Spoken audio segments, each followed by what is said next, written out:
We have received a lot of feedback from you from the last show when we went live on Understanding Faith. And people want to know so much about this show. So I just want to repeat again why we are conducting this show and starting it in a new style from this season that just started last week. Understanding Faith is an attempt to explain Islam, both to Muslims and non-Muslims. And we are establishing through this show that Islam is a religion of peace, love, tolerance, and compassion. It's a religion of love for everyone, Muslim and non-Muslim alike. Through this show, Understanding Faith, we also want our Muslim brothers and sisters to understand other religions and understand that God has sent the same message from time immemorial. So Islam is no different. The message of Islam of love, peace, tolerance, compassion, kindness, and to abstain from sin, to worship God, to obey God, to follow God. Those are the messages that Moses brought, Abraham brought, Jesus brought, and then finally Muhammad brought. So it's not a new message. God has always chosen his wise and good people, his prophets, his walis, his messengers to bring down good messages and lead a life full of examples for us so we can emulate them and understand that the word of God can be practiced in our lives, just like the wonderful messengers that brought God's message. Understanding Faith is also an attempt for marifa or enlightenment. So through Understanding Faith, we are hoping that we can all enlighten ourselves and attain Allah's nur and irfan and attain the mystical knowledge and understand what we are about, understand ourselves, understand God, and understand our purpose of existence. So inshallah, through the different discourses, through quotes from the Quran and through the Sufi aspect of Islam, through the Sufi thought process, we want to attempt to make everyone know what Islam really is. And actually, when I say that, I am reminded of a contemporary Sufi, Baba Muhyiddin, who's actually very, very popular in all of North America, especially US and Canada. Several non-Muslims converted to Islam at Baba Muhyiddin's hands. And I want to say something that Baba said about being a good and true human being. And the message of the Prophet ﷺ was also to become a good human being. That is what the Quran says. The Quran says that man was created to be the vicegerent of God, to be God's assistant on this earth, and man was given supremacy over other beings. But to attain that stature, to attain that position of vicegerent, we have to become the true human being, or in Urdu we say insani kamil. तो जब हम इंसान कामिल बनते हैं viewers, तो उस वक्त हम अल्लाह ताला के नायब कहलाने के मुस्तहिक होते हैं. तो बाबा मुहिउद्दीन ने कुछ बहुत प्यारी बातें कही, क्योंकि किसी ने उनसे पूछा मुख्तलिफ करिश्मों के बारे में, तो उन्होंने ये कहा कि it is not a miracle to walk on water, it is not a miracle to fly, it is not a miracle to stand on one foot. So he describes what a miracle of a human being is. I want to read from his book, Enough for a Million Years, and this is what Baba says. He says that the real miracle of a human being is not to walk on water. None of these things are real miracles. To become a true human being is a miracle. To become a good person is a miracle. To become a wise person is a miracle. For the flower of the heart to bloom is a miracle. For fragrance and light to come into that flower is a miracle. For a human being to find peace, equality, tranquility, and love, that is a true miracle. That is the work of a true human being. If you can become such a being, that will be a wonder, and all lives will bow in awe to that wonder. You will be able to understand everything, and that knowing will come from within yourself. So to reach this stature, to reach marifa, to understand ourselves, God, and our purpose of existence, that is the purpose of this show, Understanding Faith. And if you have any positive or negative comments, do send it to us, because we do need your feedback to make the show better and to know if there's anything we're saying that we shouldn't, or if there's any correction to be made, feel free to correct us. And of course, I'm very apologetic to you and Almighty Allah if there's any mistake that I've made in stating anything. I do apologize. I'm a human being full of errors, but through this show, I encourage myself and all of our wonderful viewers out there to let's try to aim at becoming that true and perfected human being. We also usually start our show with a current Islamic topic or something that happened at this date or around this date. So actually what I chose to talk about in this time was because 9/11 is around the corner. Today is the 8th of September where the show is going live, but the show repeats many times and we're in and around that heinous tragedy of 9/11. So I want to talk about that because as a Muslim, I was as horrified as anybody else about this terrible tragedy. I know that all of you viewers out there were horrified at the crime that was committed. And just because the people who committed this crime called themselves Muslims, I do want to address this issue a little bit to say, to state what the Quran says about killing and what a heinous crime it was. So before I go on to the quotes of the Quran, I just want to say that in Islam, one of the most heinous crimes is killing. And to take one innocent life, according to the Quran, is like taking the life of whole humanity. And to save one life is like saving the life of the whole humanity. So the human life is extremely sacred. At 9/11, close to 3,000 people lost their lives and several people were injured. There was also about $10 billion in deficit, etc., that we faced. It was a heinous crime. The people that committed these crimes, my dear viewers, do not for a moment think that they were Muslims. They were not Muslims. They cannot be considered Muslims. And they were extremely ignorant and completely led by the devil. The devil does come to us in many forms. The devil does make us seem that we are doing correctly and righteously, when many times we're doing something totally wrong. To the non-Muslim viewers, I want to say that please, my dears, do not let anyone quote the Quran out of context. The Quran is a book that's interconnected, and the different verses and different stories in the Quran and the different chapters are all interconnected and everything has to be understood in its context. So if someone is just taking a verse out of a verse and just saying that it's okay to kill or okay to inflict harm on anyone, they are completely wrong, and everything has to be understood in its context.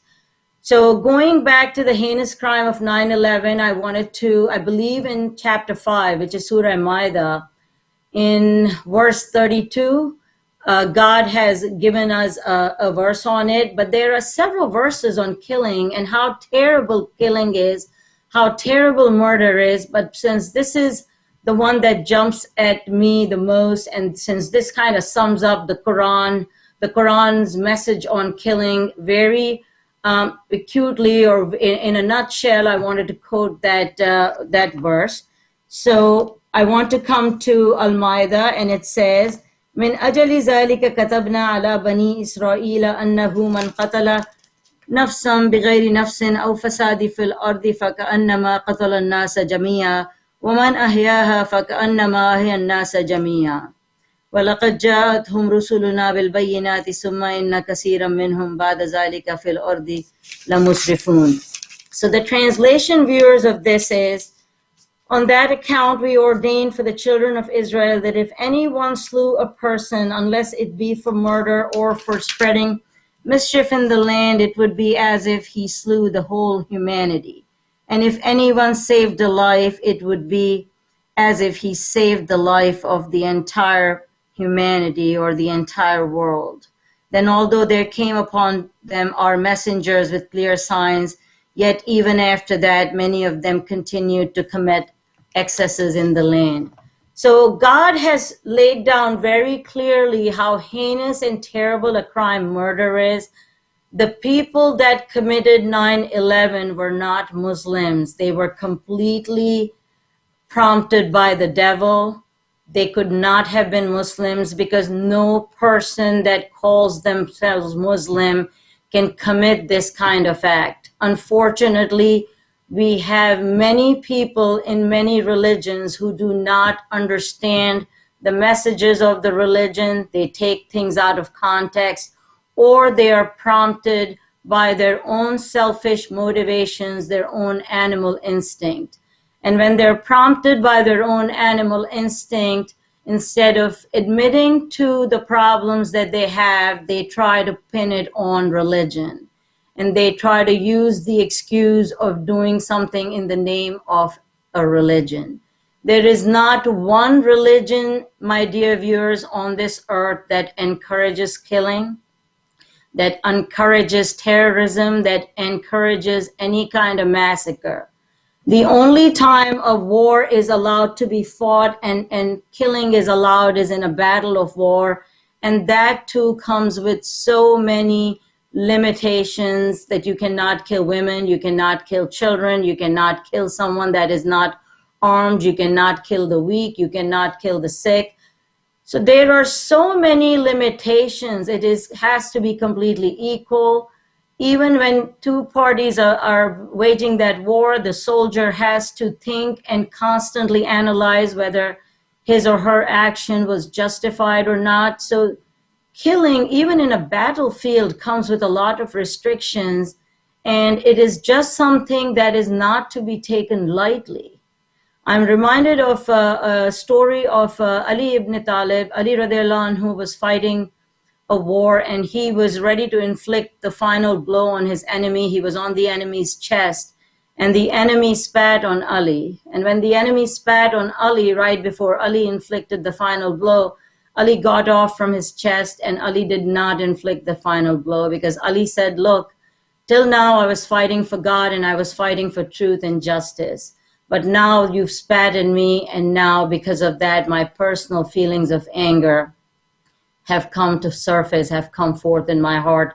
So now I am not allowed to kill you anymore. I am not allowed to inflict a blow on you. Subhanallah. So look at the conduct of the Muslim leaders. Look at what our leaders and our imams and our walis and our prophets have taught us. To always love, to always be kind, to always be compassionate, even to the enemy, and to always uphold the justice and truth and those principles. So just because it's 9/11, I really wanted to talk about it, because I understand that the world was told that a group of Muslims did it, but I do want to say that they were extremely misguided young men. The religion has never purported anything like that, never supported anything like that. And anyone that will say anything like that, that it's okay to kill a Jewish person or a Christian person, or it's okay to kill any human being, that is completely un-Islamic, and that is completely against the teachings of the Quran and the teachings of the Prophet. And I do want to say that in 9/11, several Muslims also died. Several people died. In Islam, Islam does not differentiate between killing between a Muslim or a non-Muslim. In Islam, the Quran has clearly said, I just quoted the Quran clearly says that to kill one human being is unjustly akin to killing the whole of humanity. And to save one life is akin to saving several lives. So if there is any question related to murder or this kind of crime in Islam or 9/11, please, viewers, do call in. Just to remind you that the topic of today's Understanding Faith was incest. Incest is sexual intercourse between mahrams and the forbidden relations, where you cannot have sexual intercourse or sexual relations. So we thought that through Understanding Faith, we want to tackle those issues in Islam that are normally not part of an Islamic show and normally not questioned or answered. But through understanding faith, we want to bring about all the questions, bring them all out into the open, and ask away, please. And also, please, if you have any experience to share as regards to incest, do not hide it, because it's a learning for everybody. And through these stories or through other people's experiences, people learn how to handle something like that in their own lives. And this is something that happens all around us. This is a reality in life. Unfortunately, Muslims also indulge in it. People from different faith indulge in it from time to time. We know that this is a very satanic and demonic thought and action, and one should never indulge in it, but it does happen around us. So, through understanding faith, we also want to bring out those topics that typically are not part of a religious show. We want to bring about those topics. It is going to be getting time for a short break. Do keep calling in and sending in your questions. Also, through the show, I have offered to interpret your dreams. And inshallah, we will be able to give you a short, concise meaning of your dream. So let us know if there is any dream that you have. And I want to say that we have formed a charity. It's called Salahuddin Education Services. Through that, we're putting poor children through school in Pakistan and in the US and in North America. We are also doing immense charitable work. So if you can, please do send us your zakat, sadaqat, and atiyat. Do send those whenever you get a chance. And inshallah, God will bless you through this sadaqah jariyah that you're doing. We are all volunteers, so nobody gets paid in the charity. It is time for a short break, viewers. Please do not change the channel. We'll be right back, and with our topic of today, which is incest.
Amna Salahuddin is back with yet another live episode of Understanding Faith. Please do call into the show. Our topic today is incest. And from the point of view of a current topic, we chose 9/11 because 9/11 is around the corner, and today is the 8th of September. And I was saying, and I'll sum it up in Urdu, that 9/11 मुसलमानों की तारीख में एक बहुत ही शर्मनाक बात हुई कि जो लोग अपने आप को मुसलमान कहते थे, उन्होंने इतना बड़ा टेररिज्म, इतना बड़ा मैसेकर किया। उसमें मुसलमान भी मारे गए, ईसाई भी मारे गए, यहूदी लोग भी मारे गए, बहुत सारे इंसान मारे गए। तो मैं ये कहना चाहती हूँ कि जो लोग इस तरह के काम करते हैं, वो अपने आप को बेशक मुसलमान कहते हों, मगर उनके दिल में इस्लाम या ईमान का कोई दखल नहीं है। वो अपने आप को मुसलमान कहने में हक बजानिब नहीं हैं। और इस तरह की हरकत एक कम्प्लीटली शैतानी हरकत है कि इतने लोगों का खून करना नाहिक। और कुरान पाक की मैंने आयत कोट की, सूरह मायदा की 32वीं आयत, जो कि जिसमें अल्लाह ताला ने क्लियरली कहा है कि एक इंसान को मारना नाहक पूरी इंसानियत को मारने के बराबर है, और एक ज़िंदगी को बचाना पूरी इंसानियत को बचाने के मानंद है। यानी कि इस्लाम में बेइंतहा कंपैशन, मोहब्बत और प्यार की तरगीब है, और जान लेना किसी इंसान की एक बेइंतहा गैर इस्लामी और शर्मनाक फ़ेल है।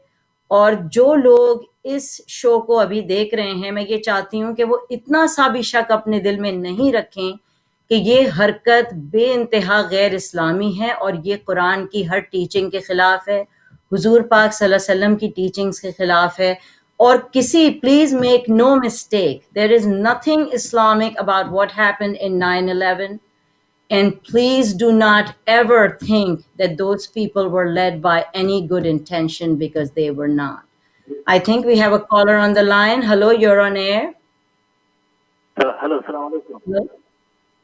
Walaikum assalam wa rahmatullah. May I know who this is? This is Ali. Okay, assalamu alaikum. Assalamu alaikum. I have a quick question.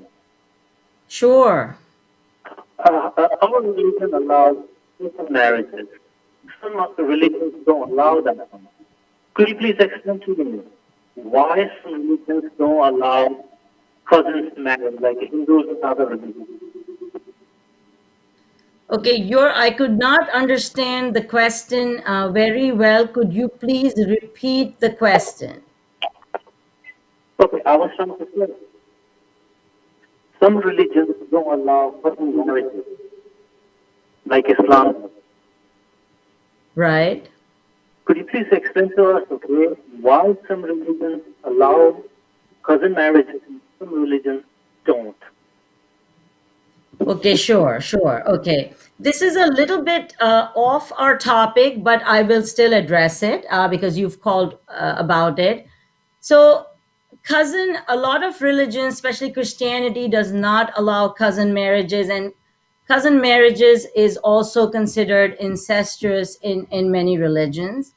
And what I will say is that science has proven that marrying amongst your first cousins is not the best option from a medical point of view or scientific point of view for the health of the children and for the health of the family and for the offspring.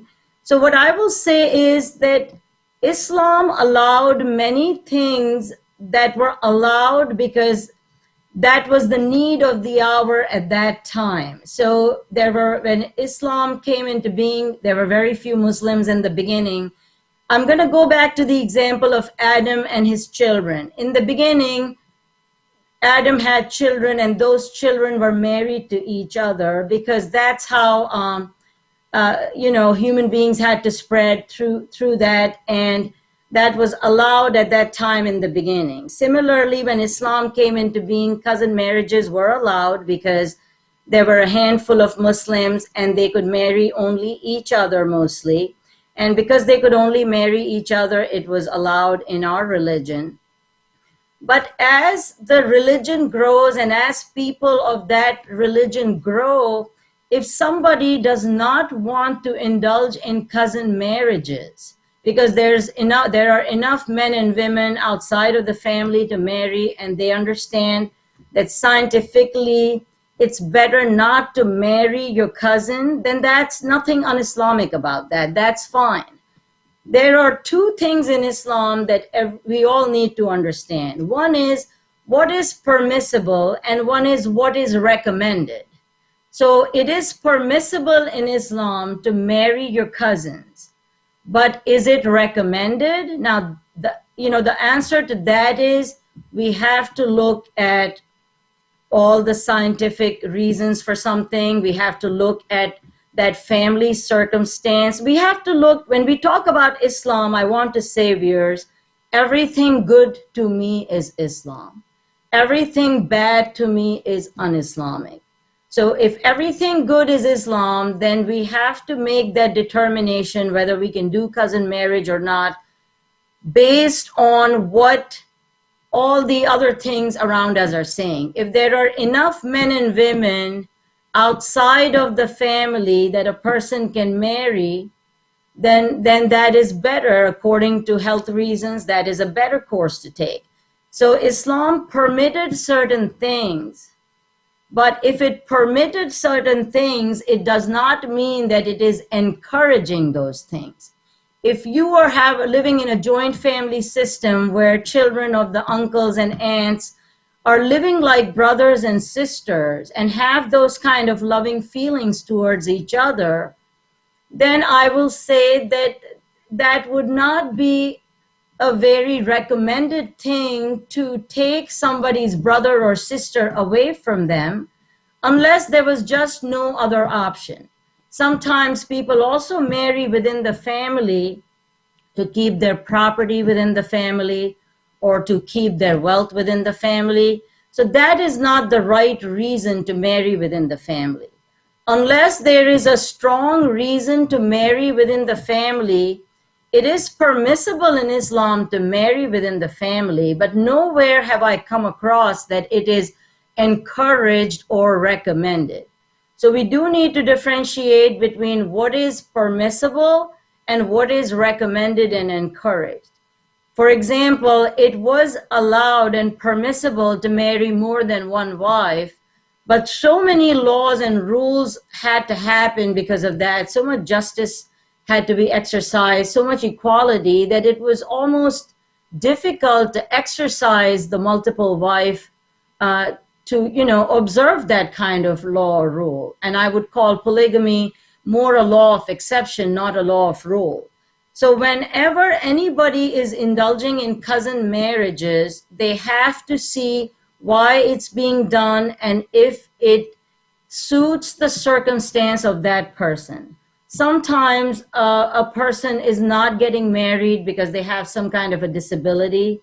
There is a problem with that person and only a family member will accept them.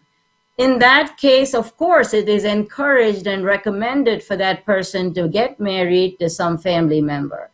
So these are not things that can be answered in a nutshell. Every case is unique. Every case has to be studied individually. But if a religion is not allowing cousin marriages, that is also a good thing, because a lot of people towards their cousins have the same feelings they have towards their brother or sister. And relations besides blood are also through feelings. So if you have a feeling that your uncle's son is like your brother, and that is how you've always viewed your uncle's son, then absolutely it will not be recommended for you to marry your uncle's son. If your aunt's daughter has been like a sister and you've grown up in the same household, protecting and interacting as brothers or sisters, then it will not be recommended for you to marry that cousin. So it is permissible in Islam. It is allowed, but I will not say that it is encouraged or recommended, especially when there are scientific facts against it. But it's a good question, and I'm glad you brought it up, because that also gives us a chance to see that, what other religions do. But keep in mind, viewers, Islam is a religion of wisdom. Islam is a religion that believes that every circumstance is unique.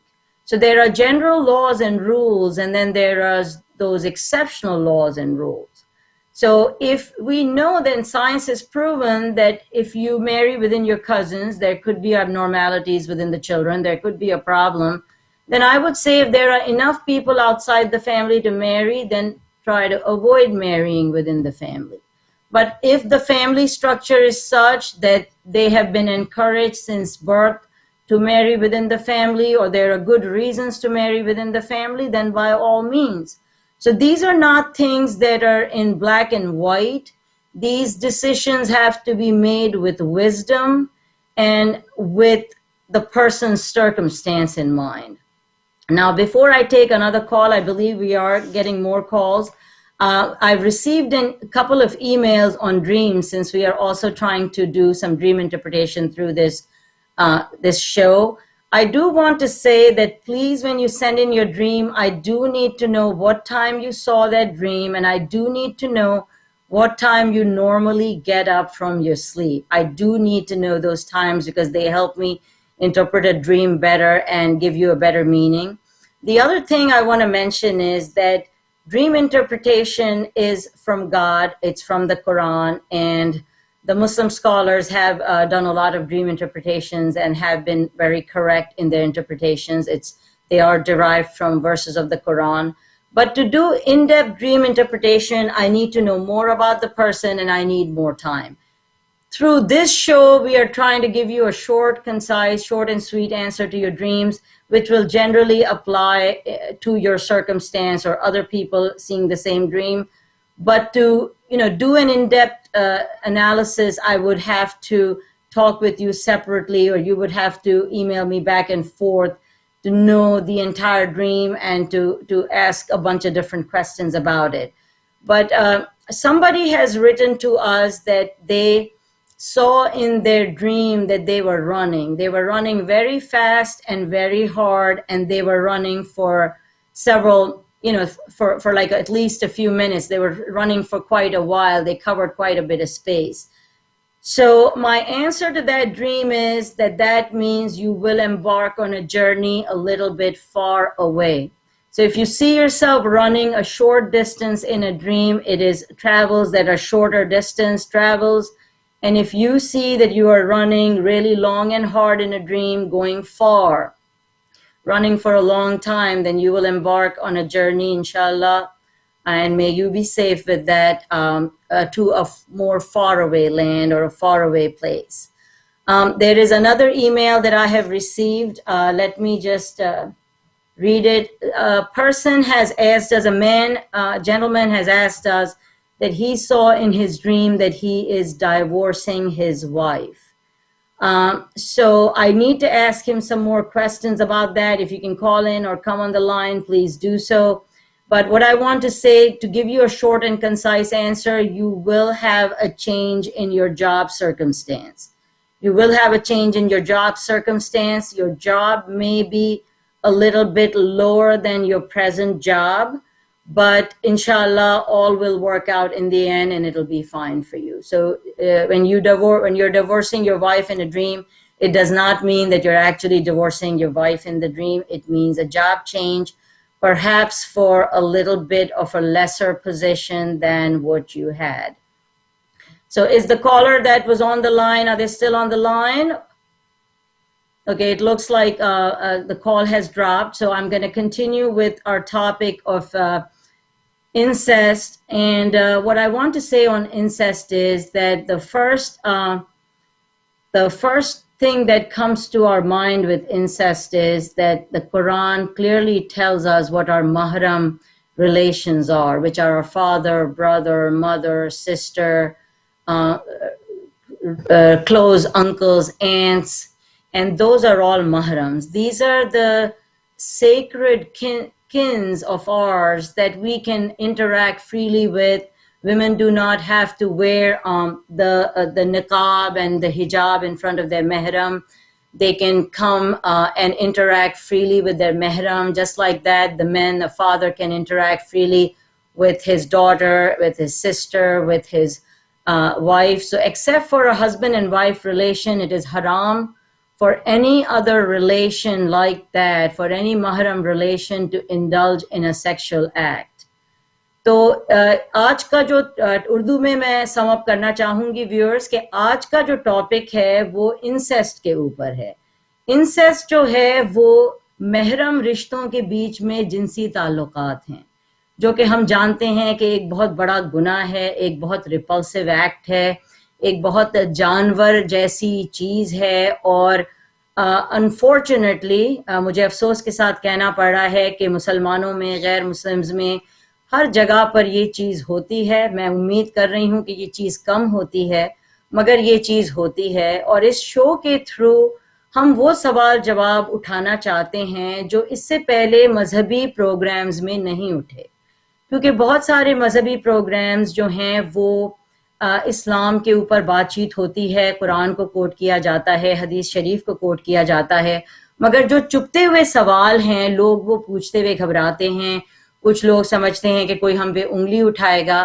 تو اس میں انگلی اٹھانے کی کوئی بات نہیں ہے، کوئی بھی چیز شرمانے کی بات نہیں ہے. قرآن کی ایک مجھے آیت یاد آ رہی ہے کہ اللہ تعالیٰ کہتے ہیں کہ اللہ تمہیں قرآن میں مچھر کی بھی مثال دیتا ہے، اور اللہ تعالیٰ مچھر کی مثال دینے سے بھی نہیں شرماتے. تو اللہ تعالیٰ یعنی کہ یہ کہہ رہے ہیں کہ مچھر جیسا چھوٹا کیڑا جو ہے اللہ تعالیٰ اس کی بھی مثال دیتے ہیں، دے سکتے ہیں. اللہ تعالیٰ نے سورہ عنکبوت مکڑی کے اوپر ہے، سورہ نحل ہنی بی کے اوپر ہے. اللہ تعالیٰ نے چھوٹے چھوٹے انسیکٹس تک کی مثال دی ہے. اللہ تعالیٰ کے نزدیک کوئی چیز بری نہیں ہے، کوئی چیز چھوٹی نہیں ہے. اللہ تعالیٰ صرف یہ چاہتے ہیں کہ ہم ایک بہتر انسان بنیں، اور بہتر انسان بننے کے لیے ہمیں خود کو بھی ٹٹولنا ہے، معاشرے کو ٹٹولنا ہے، معاشرے کے ناسوروں کو فیس کرنا ہے. اگر ہماری اپنی لائف میں کوئی چیز ہو رہی ہے جو کہ نہیں ہونی چاہیے، جو ہم جانتے ہیں کہ مذہبی اور معاشرتی اصولوں کے خلاف ہے، تو ہمارے لیے یہ بھی حق ہے کہ ہم اس کے خلاف آواز اٹھائیں. یہ بھی ایک جہاد ہے، اور یہ بھی اسلام کا حصہ ہے کہ ہم برائی کے خلاف آواز اٹھائیں، چاہے وہ برائی ہمارے اپنے گھر میں کیوں نہیں ہو رہی ہو. تو انسیسٹ یا اپنے محرم رشتوں کے ساتھ جنسی تعلقات قائم کرنا ایک بہت ہی مکروہ فعل ہے، ایک بہت ہی گھناؤنا اور شرمناک فعل ہے. اور I believe we have a caller online. Hello? Is there a caller? Okay, I think the call has dropped, but just to sum up the topic at hand, we're talking about incest. If you have a story to share, if you have a question on incest, do call us. Unfortunately, incest does happen. We do not want it to happen, but it does happen. I want to talk about it from the Quran and Hadith. I want to talk about why it happens, and then to combat it, and then how Islam addresses something like that. So viewers, it is time for a short break. Please don't change the channels. Inshallah, we'll be right back.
Assalamu alaikum, viewers. Welcome back from the break. Our topic today is incest, and I'm starting to receive many emails about it.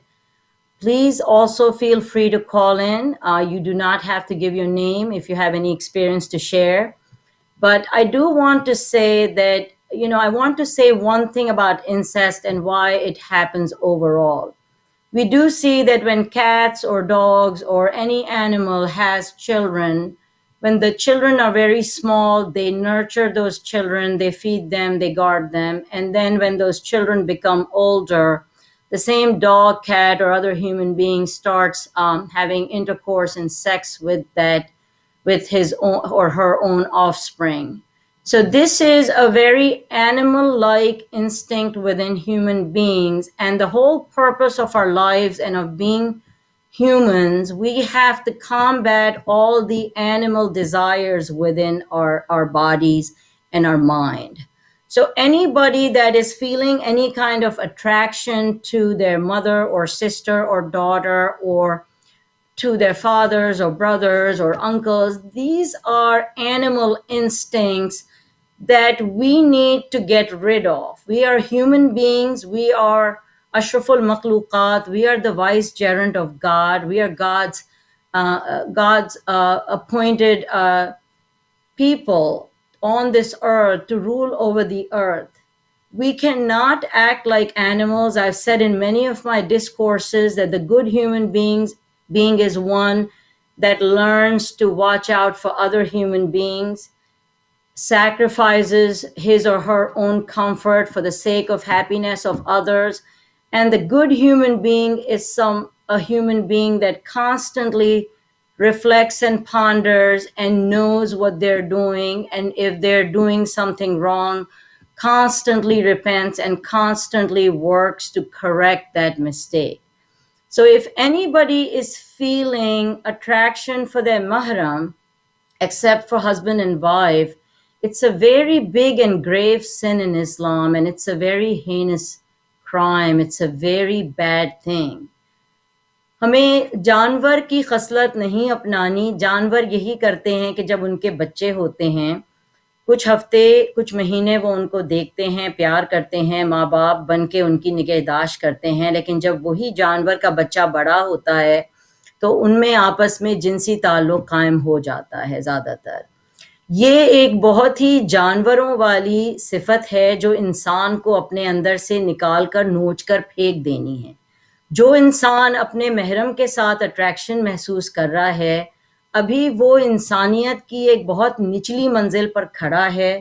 اس کو اس منزل سے اوپر آنا ہے. اس کو اپنے اندر کے شیطان سے لڑنا ہے، اپنے نفس سے لڑنا ہے، اور اس قبیح فعل اور اس قبیح فیلنگ، اس قبیح جو اس کے اندر جو ایک مکروہ شیطان اس کے اندر جو بات ڈال رہا ہے، اس کو نوچ کر کھرچ کر ختم کر دینا ہے. اس چیز سے پورے خاندان تباہ ہو جاتے ہیں، زندگیاں تباہ ہو جاتی ہیں. میرے پاس ابھی ایک ای میل آئی ہے کہ ایک لڑکی نے لکھا ہے کہ میرے ساتھ یہ ہوتا رہا، میرے فادر میرے ساتھ غلط کام کرتے رہے اور میری ماں خاموش تماشائی بن کر اس چیز کو اگنور کرتی رہی. تو یہ قصہ، یہ ان خاتون کا صرف قصہ نہیں ہے، ایسا بہت جگہ پہ ہوتا ہے کہ اسپیشلی ماؤں کو پتہ ہوتا ہے کہ بیٹیوں کے ساتھ کیا ہو رہا ہے، مگر وہ انجان بنی رہتی ہیں. مگر میں اس شو کے تھرو اپنے ویورز سے اپیل کرتی ہوں کہ یہ کوئی معمولی بات نہیں ہے. اگر آپ کو نے دیکھا کہ آپ کے پڑوسی کے گھر میں یا آپ کے گھر میں یا کہیں پر انسیسٹ ہو رہا ہے، محرم رشتے ایک دوسرے کے اوپر ہاتھ ڈال رہے ہیں، تو یہ آپ کو اس کے خلاف آواز اٹھانی پڑے گی. یہ ایک گناہ بھی ہے اور ایک کرائم ہے. دس از اے کرائم. آپ کو اس کے خلاف آواز اٹھانی پڑے گی، نہیں تو اللہ تعالیٰ آپ سے بھی سوال کریں گے کہ آپ کے سامنے اتنا بڑا اتنا قبیح فعل ہو رہا تھا اور آپ نے اس کو روکنے کے لیے کچھ نہیں کیا.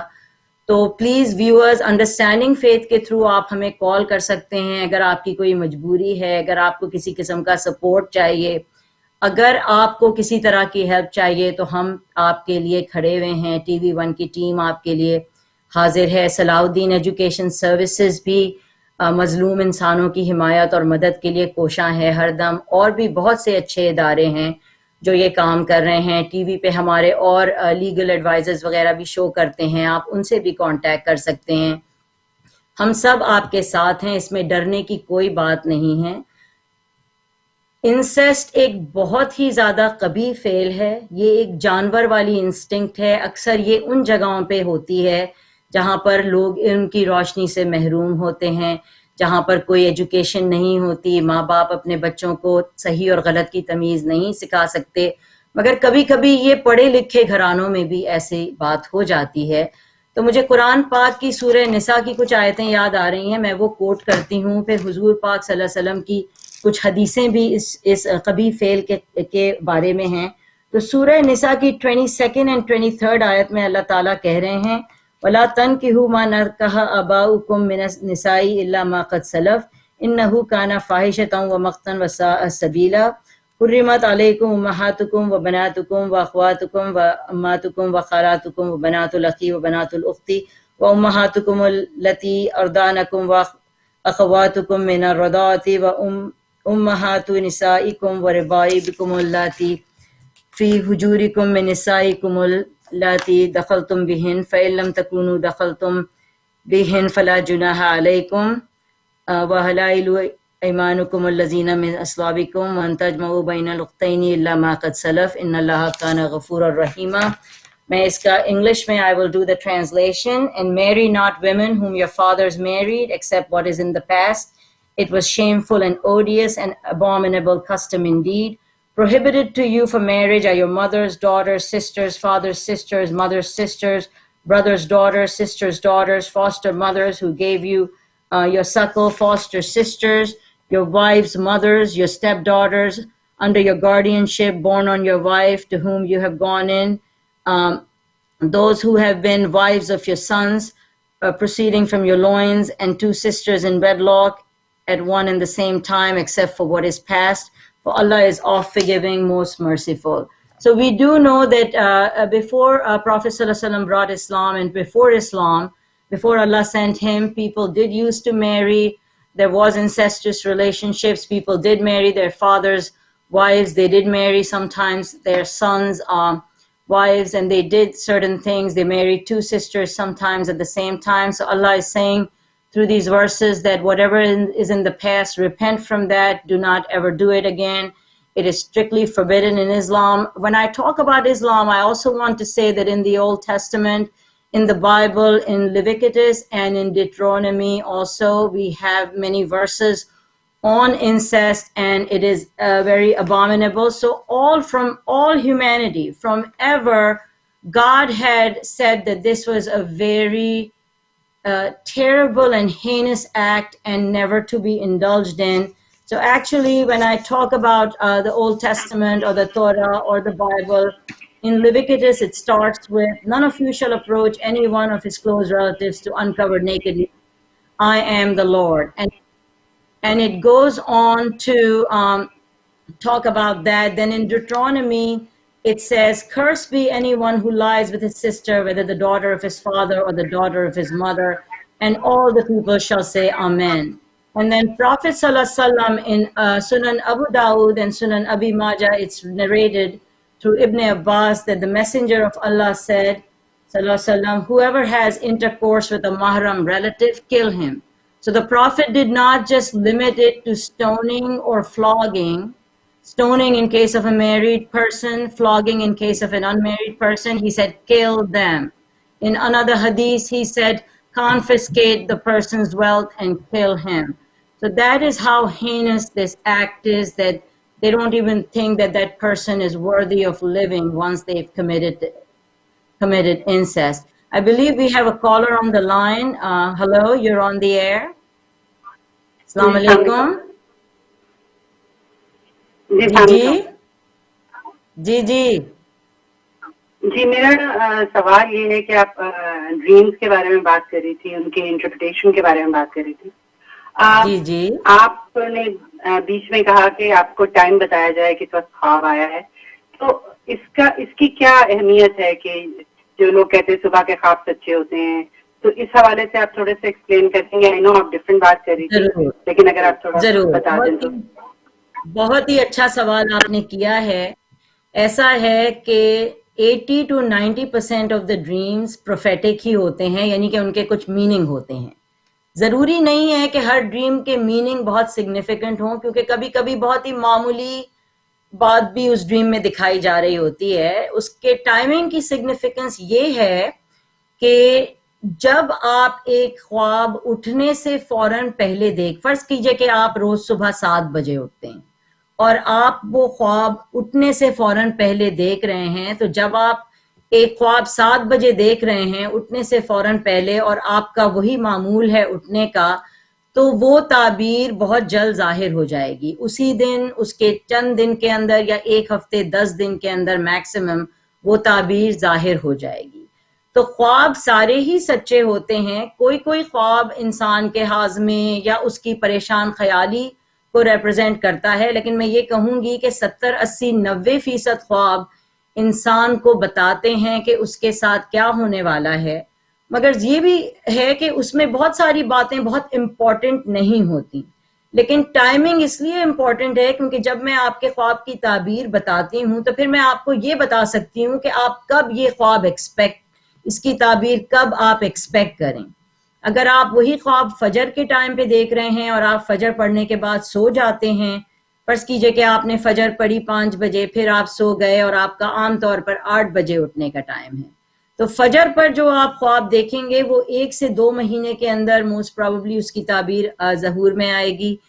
جب آپ وہ خواب اٹھنے سے فوراً پہلے دیکھیں گے, جو فائنل آپ اٹھتے ہیں, تو پھر اس کی تعبیر یہ ہے کہ وہ خواب بہت جلد ظاہر ہو جائے گا, چند دن کے اندر, یا بہت ہوا تو 1 ہفتے اور 10 دن کے اندر وہ ظاہر ہو جائے گا. اسی لیے یہ میرے لیے امپورٹنٹ ہے ٹو نو, تاکہ میں یہ بھی بتا سکوں کہ یہ کس ٹائم پیریڈ میں جو آپ کی تعبیر ہے کس ٹائم پیریڈ میں ہوگی. کبھی کبھی لوگ پرانے خوابوں کی تعبیر پوچھتے ہیں جو کہ آلریڈی ظہور میں آ چکی ہے. تو خوابوں کے تعبیر دینے کے لیے آلسو ایک انسان کی پوری لائف, جتنی آپ کو پتا ہوگا اس کے بارے میں, جتنا آپ ان کے گھرانے کے بارے میں جانیں گے, آپ اور بہتر طریقے سے خواب کی تعبیر دے سکتے ہیں. مگر بہرحال اس شو کے تھرو ہم ایک شارٹ اینڈ سویٹ میننگ آپ کو دے رہے ہیں جو کہ تمام آڈینس پہ لاگو ہو سکتا ہے. ڈیٹیلز کے لیے آپ مجھے TV1 کے نمبر پہ کانٹیکٹ کریں. Anyway, we were talking about incest, which is a very, very shameful act. I also said that in the Bible, also in the Old Testament, there are mentions against incest. God has said that from time immemorial. The Quran talks about it. The sayings of the prophets say to kill the person who commits incest. That is how much it is abhorrent in Islam. And I just want to say that through this show, we are trying to bring about anything that is in the Islamic show that is normally not the part of an Islamic show. So we want to bring about all the issues that face us as human beings and as a society, because as Muslims, these all come within what does the Quran and Hadith say about it, and how should we combat them, and how should we change our hearts. So I'm going to pray, inshallah, that God changes our hearts for the better, that He gives us knowledge, He gives us wisdom, He gives us guidance, and that He make us a better human being. Please, all of you, be well. The topic of our next show is going to be sexual harassment. We all deal with that from time to time, and it's something that is addressed in many social shows, but usually not in an Islamic show. But I want, through understanding faith, for us to discuss everything and try to combat that in our lives. And as for the part on incest, please keep sending us your questions and emails. And if anybody is dealing with incest, please reach out to me, reach out to TV1. Inshallah ta'ala, we will help you in that regard. And anybody practicing it or having those feelings, it's an animal feeling, animal instinct. My dear brothers and sisters, we have to kill those instincts. We have to kill that animal within us, and we have to rise above. We are made in God's image. We have to adopt all the godly and good qualities and all the satanic and devilish and animal qualities and animal characteristics from ourselves. So inshallah, I will see you next week with another live episode of Understanding Faith. Be well. Assalamu alaikum wa rahmatullahi wa barakatuh.